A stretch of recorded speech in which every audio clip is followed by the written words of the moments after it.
सदगुरु कबीर कहते हैं, मुझे बहुत दुख है। एक आदमी ने पूछा, क्यों दुखी है बाबा? तो गुरुवर कबीर कहते हैं, मैं अपना दुख से दुखी नहीं हूं। तो बाबा कौन सी विपत्ति आ गई जो आप कहते हैं मुझे दुख है?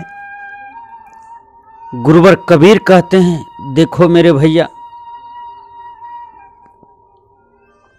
मनुष्य छोट मानता है।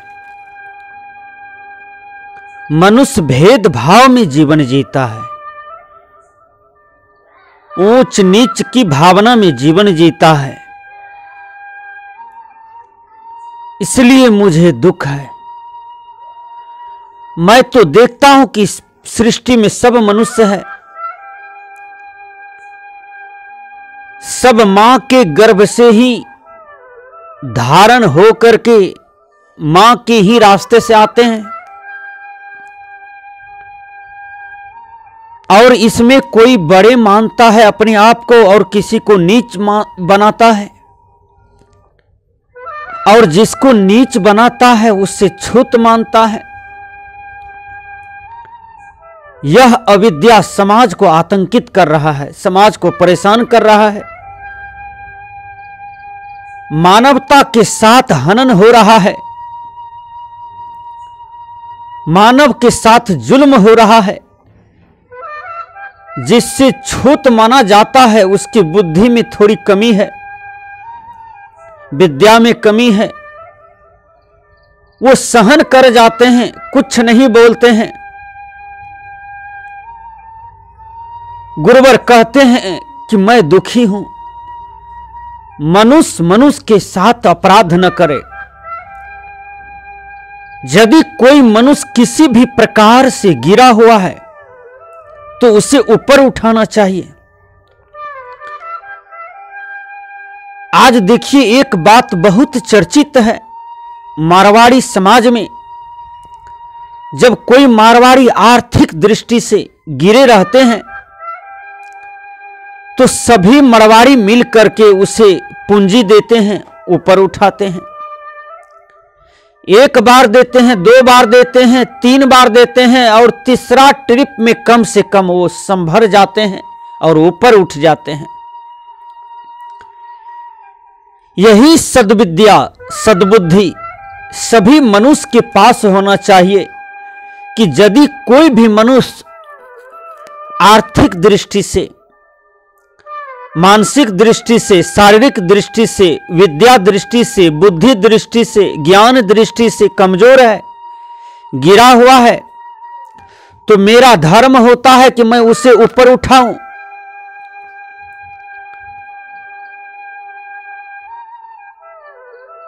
लेकिन नहीं, हम और उसको नीचा करते हैं और उसे पैर मार करके, लात मार करके नीचे ही बना देते हैं।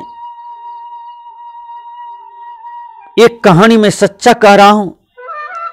आज से 10 साल पूर्व की बात है। मेरा कार्यक्रम नेपाल बॉर्डर बीरपुर दीनबंदी गांव में हुआ था,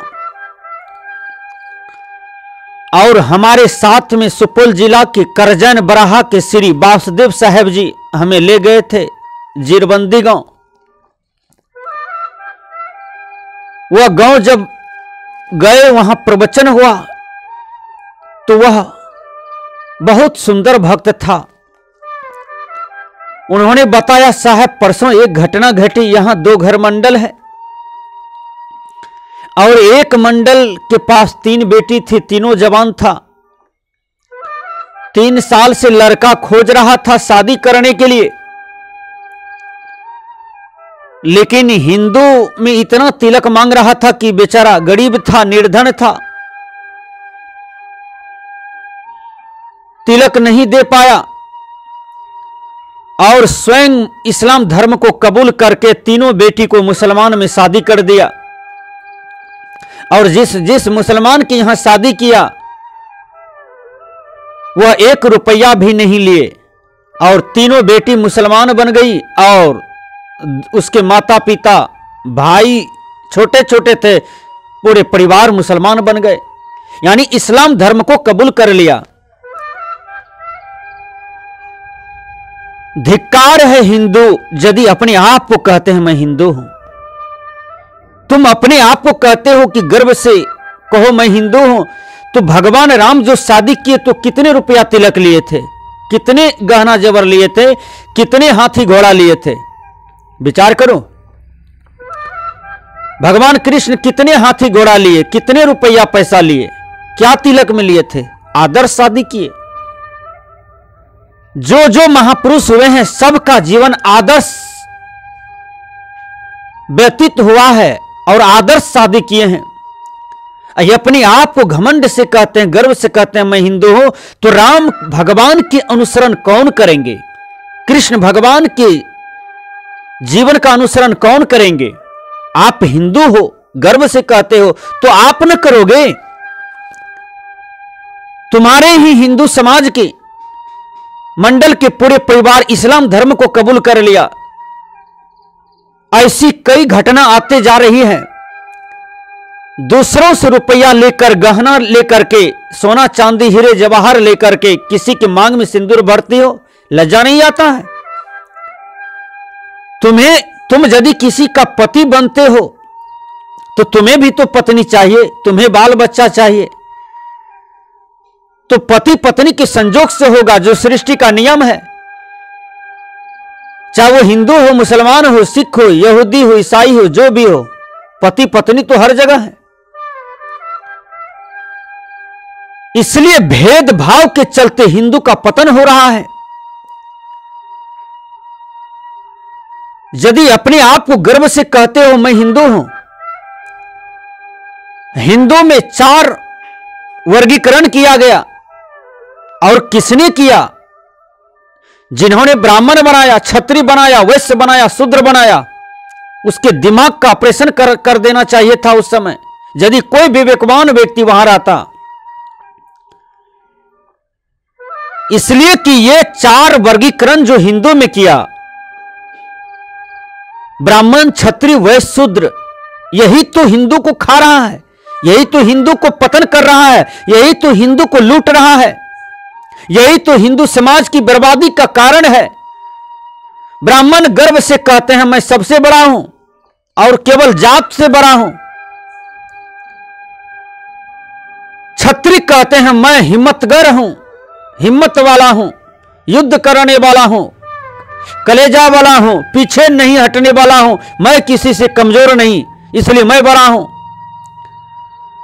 वैश्य नॉर्मल हो जाते हैं और शूद्र को लात के तर में, पैर के तर में दाब करके रखते हैं कि तुम वेद नहीं पढ़ सकते हो, एमए बीए नहीं कर सकते हो, मैट्रिक इंटर नहीं कर सकते हो, बड़े बड़े पदाधिकारी नहीं बन सकते हो।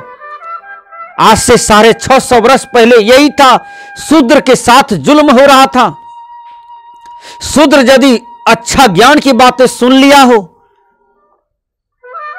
अच्छी विद्या को धारण कर लिया हो, तो बड़े बड़े जात के लोग उसके कान में शीशा का चूर्ण पिघला करके देते थे। शूद्र के साथ इतना अत्याचार। शूद्र के बहू बेटी देखने में सुंदर होते थे तो उसको जबरदस्ती बलात्कार, जबरदस्ती पत्नी, जबरदस्ती उसको मांग में सिंदूर दे करके अपने घर लाते थे। इतना शूद्र के साथ जुल्म हुआ। और शूद्र को दिन भर खटाते थे, श्रम करवाते थे, अपने द्वार पर, देहरी पर, खेत में, जमीन में, फैक्ट्री में, जहां तहां बैल के तरह उसको खटना पड़ता था। तब उसको थोड़ा सा भोजन मिलता था, थोड़ी सी मजदूरी मिलता था। यह सब कहानी है, मैंने इंटर में पढ़ा था। एक दुखी चमार एक अमीर आदमी के यहां नौकरी रहता था, उसकी बेटी का शादी लग गया। दुखी चमार को कहा तुम जलावन फाड़ो। जलावन दे दिया फाड़ने के लिए, मेरी बेटी की शादी है, जलावन फाड़ो। 12 बजे दिन तक, सुबह से काम शुरू किया, 12 बजे दिन तक जलावन फाड़ता रहा। जब पेट में ज्यादा भूख लग गई तो कहती है मालकिन थोड़ा भोजन दे दो, पेट में कुछ नहीं है, तब काम करूंगा। मालकिन कहती है अभी 2 बजने दो, तो 2 बजे तक फाड़ दिया। कहा अब भोजन दो। कहा तुम बार बार भोजन मांगते हो, तुम्हें शर्म नहीं आता है? शाम में खाना अब। तब तक में 5 बज गया। बेचारा बाय पर जलावन को फाड़ता रहा, जलावन चीरता रहा। 5 बजे शाम होते होते गिर गया, झाल लग गया, दांती लग गई। उसके बाद आधा घंटा में उसका मौत हो गया, मर गया। कई प्रकार की घटना शूद्र के साथ है। आज भी जहां शूद्र, जिसे छोटे जाति के लोग कहते हैं, ये फॉरवर्ड जिसको छोटे जाति मानते हैं, कहते हैं, आज यदि वहां बढ़िया से शिक्षा नहीं है तो आज भी लात के तर में, पैर के तर में दाप करके रखते हैं और हर तरह से उनके जीवन का शोषण करता है। कबीर साहब ने इसी को ललकारा। कबीर साहब ने कहा, एक के त्वचा हर मलमूत्रा, एक रुधिर एक गुदा, एक बूंद से सृष्टि रची है, को ब्राह्मण को शूद्रा।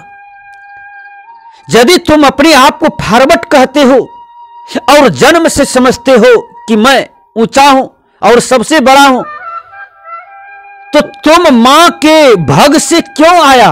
तुमको मां के मुख से निकलना चाहिए ना, क्योंकि तुम श्रेष्ठ हो, ऊंची जाति में हो, बड़े हो और जन्म जात से अपने आप को बड़े मानते हो। तुमको मां के मुख से पैदा लेना चाहिए, मां के मूत्र द्वार से नहीं आना चाहिए तुमको, क्योंकि मां के मूत्र से तो शूद्र भी आया है ना, वैश्य भी आया है ना, क्षत्रिय भी आया है ना। इसलिए सदगुरु कबीर ने ललकारा, अरे भैया तू इतना समाज में जुल्म मत करो, तुम मानवता को हनन मत करो, मानव समाज में इतना बड़ा घाव मत पैदा करो।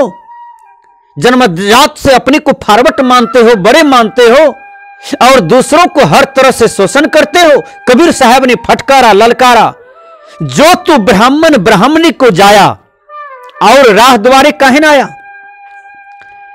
यदि तुम असली ब्राह्मण हो तो तुमको और द्वार से आना चाहिए दुनिया में, मां के मूत्र द्वार से नहीं आना चाहिए, क्योंकि उस द्वार से तो शूद्र ना आते हैं, वह द्वार तो गंदा है ना, तुमको मुखे देकर के निकल जाना चाहिए।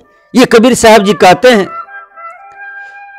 कबीर साहब ने मुसलमान को भी फटकारा, जो तू तुर्कनी को जाया तो पेट ही काहे न सुन्नति कराया? अपना पेट को क्यों न सुन्नति कराए? सुन्नत तो तुम यहां करते हो, अपने आप को कहती हो कि मैं सच्चा मुसलमान हूं। क्या तुमको सुन्नत खुदा करके वहां से भेजता है? तुम मुसलमान यहां बनते हो, अपने लिंग को छिदवाते हो और तुम कपार मुराते हो तो टिक नहीं रखते हो, कहते हो मैं मुसलमान हूं। हिंदू का बिल्कुल विपरीत चलता हूं, जो हिंदू करेगा उनका हम विपरीत चलेंगे। हिंदू कहते हैं जो मुसलमान करेगा वो मैं नहीं करूंगा, उसका विपरीत चलूंगा। ये हिंदू मुसलमान में आकर के, सिख यहूदी में आकर के, पारसी जरथुस्ती में आकर के हमने समाज को बांट दिया, संसार को बर्बाद कर दिया, मानवता के बीच मानवता को हनन कर दिया, मानवता का अपराध कर दिया, मानवता का हत्या कर दिया। कबीर साहब को दया आते हैं, कबीर साहब को दुख होता है। कबीर साहब कहते हैं मैं दुखी हूं, मैं रोबो इस जगत को, मोको रोवे न कोई, मोको रोवे सोई जना जो शब्द विवेकी होय। जब मैं पढ़ रहा था तो मेरी ही क्लास में एक ब्राह्मण था, अपने आप को ब्राह्मण माना था, झाक आता था और अपने आप को श्रेष्ठ मानता था। मैंने कहा आप बड़े हो? कहा मैं जात से बड़ा हूं, जन्म से बड़ा हूं, हम लोग पूज्य होते हैं। हिंदुस्तान की धरती पर हिंदुओं में मैं सबसे श्रेष्ठ हूं क्योंकि हमारी जाति बड़ी है। मैंने कहा यह भूल है, मनुष्य कर्म से बड़ा होता है, आचरण से बड़ा होता है, ज्ञान से बड़ा होता है, जाति पाति से बड़ा नहीं होता है। वो लड़का इस बात को नहीं माना। मैंने उसके कपार पर हाथ रखा, मैंने कहा यह क्या है? तो उसने कहा यह तो केस है। फिर मैंने नीचे हाथ रखा, मैंने कहा यह क्या है? तो उसने कहा यह तो माथा है। फिर मैंने नीचे हाथ रखा, मैंने कहा ये क्या है? उसने कहा ये तो नाक है। फिर मैंने नीचे हाथ रखा, मैंने कहा ये क्या है? कहा ये तो ठोर है। फिर हमने नीचे हाथ किया, मैंने कहा ये क्या है? कहा ये तो कंठ है। इसी तरह से हाथ देते देते मैं तलवा के पास गया। मैंने कहा ये क्या है? तो कहा ये तो एड़ी है। हमने कहा ब्राह्मण कहां है आपका? झा कहां है? शरीर में लिखा हुआ। कहा ठीक बोलते हैं गुरु महाराज, ब्राह्मण तो कहीं लिखा हुआ नहीं है, झा तो कहीं लिखा हुआ नहीं है। यदि अपने आप को कहते हो कि मैं ब्राह्मण हूं, तुम क्षत्रिय हो, वह वैश्य है, ये शूद्र है, तो किसी की पीठ पर लिखा हुआ है क्या? किसी को भगवान खुदा परमात्मा ने लिख दिया कि तुम हिंदू हो, पीठ पर लिखा हुआ है? किसी के देह पर यह लिखा हुआ है कि तुम मुसलमान हो, सिख हो, यहूदी हो? यह तो दुर्मति का परिणाम है, समाज में गलत बुद्धि का परिणाम है। जब सुबुद्धि आएगी तो सारे भेदभाव मिट जाएंगे। न कोई हिंदू, न कोई मुसलमान, न कोई सिख, न कोई यहूदी, न कोई ईसाई। मैं पूछना चाहता हूं, अरब देश की लड़की हो, हिंदुस्तान का लड़का हो, शादी करा दो, क्या पैदा लेगा? पशु कि मनुष्य पैदा लेगा? नेपाल का लड़का हो, हिंदुस्तान की लड़की हो, शादी करा दो, क्या पैदा लेगा? मनुष्य पैदा लेगा, क्योंकि मनुष्य से मनुष्य पैदा लेता है। इसलिए हम अपने जीवन को बर्बाद न करें, भेदभाव मिटावें समाज से।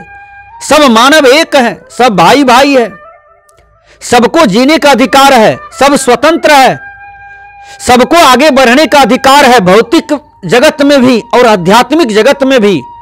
कोई किसी से भेद न करो। धर्मस्वरूप बाबा लिखते हैं, जन्म से उत्तम अधम नहीं है जग में मानव कोई। जन्म से उत्तम अधम कोई नहीं है संसार में, वह कर्म से होता है। कोई यदि उत्तम है, पूजनीय है, बंधन के योग है, उसके गला में माला पहना रहे हैं लोग, तो उनके कर्म पर, उनके आचरण पर। और कोई अधम है, नीच है, तो उसका कर्म गड़बड़ है, आचरण गड़बड़ है, दृष्टि गड़बड़ है, सोच गड़बड़ है, सेवा गड़बड़ है, इसलिए अधम हो गया, नीच हो गया। इसलिए हम जात के आधार पर किसी को कुर्सी न दें, जात के आधार पर किसी को ऊंचा स्थान न दें, नीचा स्थान न दें। सब मानव है, सबको प्रकृति ने एक समान बनाया, सबको स्वतंत्र बनाया। इसलिए गुरुवर कबीर ने कहा मैं दुखी हूं। तब उस लड़का को समझ में आ गया कि बाबा तो सही कर रहे हैं। एक जगह कबीर साहब ने कहा मैं रोवो इस जगत को, मोको रोवे न कोई, मोको रोवे सोई जाना जो शब्द विवेकी होई। अरे जाति तो कुत्ते में होती है, बिलाय में होता है, गाय में होता है, बाघ में होता है, यानी जाति तो पशु में है, पक्षी में है, मनुष्य में तो कुछ भी जाति नहीं है, कहीं जाति नहीं है। यह सब गलत विद्या है, गलत सोच है, गलत दिमाग है, इसको हटाना चाहिए। सदगुरु कबीर ललकारते हैं